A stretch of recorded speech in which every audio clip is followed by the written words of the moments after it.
तो स्वागत है आपको नए वीडियो पे। तो आज मैं बताने वाला हूँ लोन डिफ़ॉल्टर्स के बारे में। जो लोन डिफ़ॉल्टर्स हैं, जो कि डर रहे हैं कि लोन ले लिए हैं, चुका नहीं पा रहे हैं, ईएमआई बाउंस हो रहा है, उसके लिए बहुत सारे ऐसे हैं जो ये वीडियो देख रहे हैं। उनके मन में कई सारे सवाल हैं कि अगर लोन डिफ़ॉल्ट हो गया, क्या उनको जेल जाना पड़ेगा, क्या उनको पुलिस पकड़ लेगी, क्या उनको घर में आदमी आएगा। तो ये सब चीज़ के लिए ही मैंने ये वीडियो बनाया है। वीडियो को एंड तक देखें और पूरी जानकारी ले, जो कि आपको आगे चल के बहुत काम पे आने वाला है। लोन अगर लिए हैं, लोन दो तरह का होता है, एक सिक्योर लोन, एक अनसिक्योर लोन। अनसिक्योर लोन जो आप लिए हैं, जो सिक्योर लोन लिए हैं, सिक्योर लोन क्या होता है, आपका कोई भी आप चीज़ गिरवी रख दिए, सामान, या तो ज़मीन के कागजात हो या वॉटेवर कुछ भी हो, आप गोल्ड लोन, कुछ भी आप सिक्योर लोन लिए हैं, उसका ईएमआई अगर बाउंस हो रहा है तो उसके लिए बैंक या एनबीएफसी आपके ऊपर केस कर सकता है। ये चीज़ समझ लीजिए।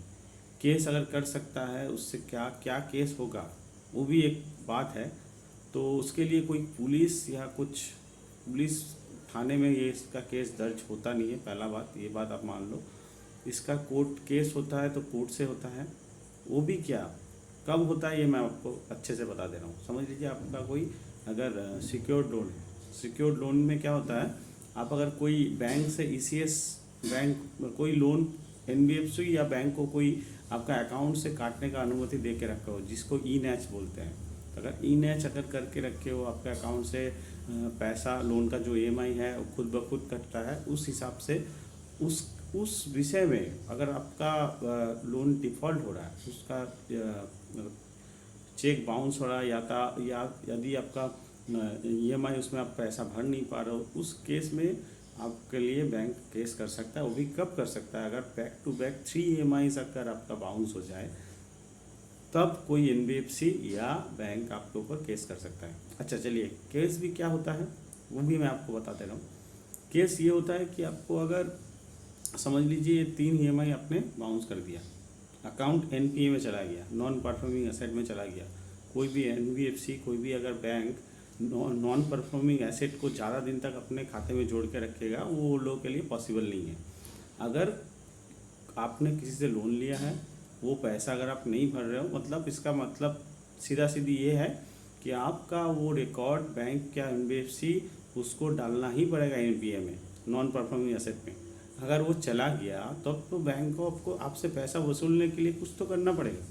आपने अगर सिक्योर लोन, अगर ईसीएस नाच का आपका मैंडेट आपने किया हुआ है, खुद से अनुमति दे के रखा हुआ है कि आपका बैंक से पैसा कटेगा, उस अकाउंट में आप पैसा नहीं रख रहे हो, जितना जमा राशि आपको पास होना चाहिए, बैंक जितना उन लोगों का ईएमआई का अमाउंट है वो अगर आप नहीं रखते हो, इस केस में एनबीएफसी या बैंक ये कर सकती है, आपके ऊपर सेक्शन 25 का केस कर सकती है, जो कि है सेम डे अवेलेबल ऑफेंस कहा जाता है। इसको ऑफेंस नहीं, मतलब सिविल में ही है, आता है ये चीज़, जो कि बैंक करती है अधिकतर, कि क्लाइंट से कैसे भी करके पैसा लिया जाए।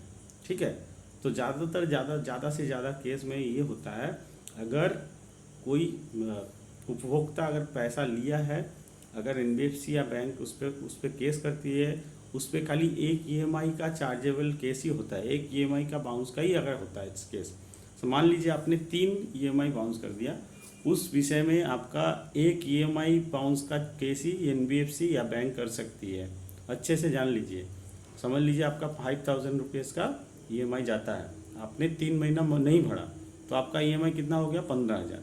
15,000 का केस बनेगा नहीं, केस बनेगा 1 ईएमआई ईसीएस बाउंस का केस बनेगा 5,000 रुपया, जो कि बनेगा आपका, जो जब से अब आप अगर बैक टू बैक 3 मंथ्स का पेमेंट नहीं करते हो, तब बनेगा एनपीए आपका जो लोन अकाउंट है वो एनपीए के जाने के बाद ही कोई एनबीएफसी या बैंक आपके ऊपर केस कर सकता है। उस केस में क्या होगा मैं आपको बता रहा हूँ। अगर आपके पास ऐसा समन्स आया कोर्ट से, तो उस समन्स में आपको अपियर होना है कोर्ट के सामने, जज साहब के सामने अपियर होना है। आपका जो पक्ष है वो रखना है। आपका पक्ष कुछ भी हो सकता है, वॉटेवर। इसके लिए आप कोई भी वकील हायर कर लो, वो हायर करने के बाद वही आपका ड्राफ्ट्स बना देंगे बेल के लिए। खाली आपको अपीयर होकर अपना पक्ष बताना है। देखिए, कोर्ट के पास भी इतना टाइम नहीं है, इतने सारे केसेस आते हैं, और समझ लीजिए ईएमआई बाउंस का केस तो कितने, आप खाली अकेले नहीं है, पहले तो डरना छोड़िए।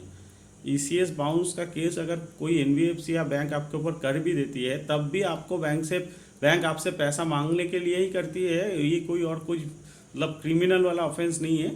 ठीक है, आपको अगर पैसा भरना ही है, आप तरीके से कायदे से जाइए। आपको अगर आपके पास अगर पैसा है तो भरिए, कोई इशू नहीं है।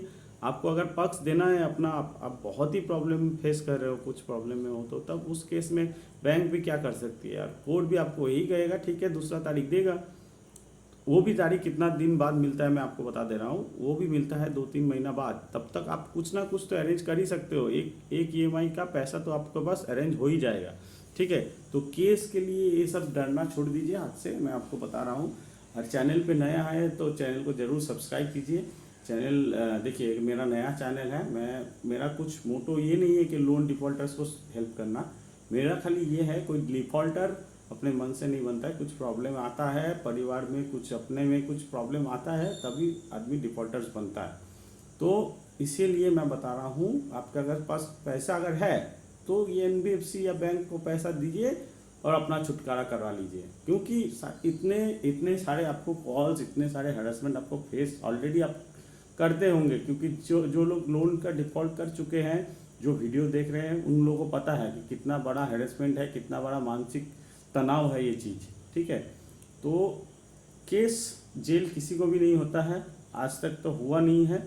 ठीक है, हाँ सिक्योर लोन में हो सकता है, क्योंकि मैं आपको बता रहा हूँ सिक्योर लोन में क्या होता है, आपका जो प्रॉपर्टी आपने मॉर्गेज उनके पास रखा है, प्रॉपर्टी के कागजात वो लोग जब्त कर लेते हैं, ये चीज़ होता है। ठीक है, इस सब चीज़ में भी आपका छुटकारा मिलने का चांसेस है, अगर अच्छा आपके पास एडवाइज़र रहे, सलाहकार रहे, तो इस सब चीज़ से भी छुटकारा पाया जा सकता है। ठीक है, तो ईसीएस बाउंस का केस इतना बड़ा कुछ है नहीं कि आपको जेल में जाना पड़े। ठीक है, आपको खाली टाइम पे अगर समन्स आए तो वहाँ पे अपीयर हो जाना है।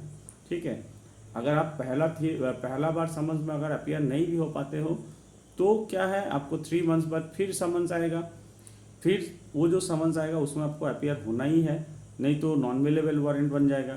तब आपको पुलिस शायद आपके लोकल थाने से आपको इन्फॉर्म कर सकती है कि आप आइए ऐसा थाने में मिलिए। ठीक है, तो इस विषय में आपको एड्रेस डायरेक्ट वैसा जब जैसा फिल्म में दिखाता है वैसा कुछ होने वाला है नहीं। बाकी आप समझ लीजिए, जो भी है हैरेसमेंट तो एक तरह से है ही, आप इन लोगों का पैसा मिटा दीजिए। अगर नहीं है तो डरिए मत। पहला तो बात ये है, अगर डरिएगा तो आपका मानसिक स्थिति खराब होगा, उससे कुछ फ़ायदा होने वाला है नहीं। ठीक है, तो जेल किसी को नहीं होता है, इतने सारे यूट्यूब में वीडियो पड़े हैं, देख लीजिए आप। सेक्शन 25 का केस बहुत बड़ा केस नहीं है, आप इससे अच्छे से जूझ सकते हो अगर आप जानकार बनो तो चलिए, वीडियो अगर अच्छा लगे वीडियो को लाइक कीजिए, और आपके अगर फ्रेंड कोई ऐसा परिस्थिति में है, कोई डर रहा है, इस वीडियो को शेयर ज़रूर कीजिए। मिलते हैं अगले वीडियो में।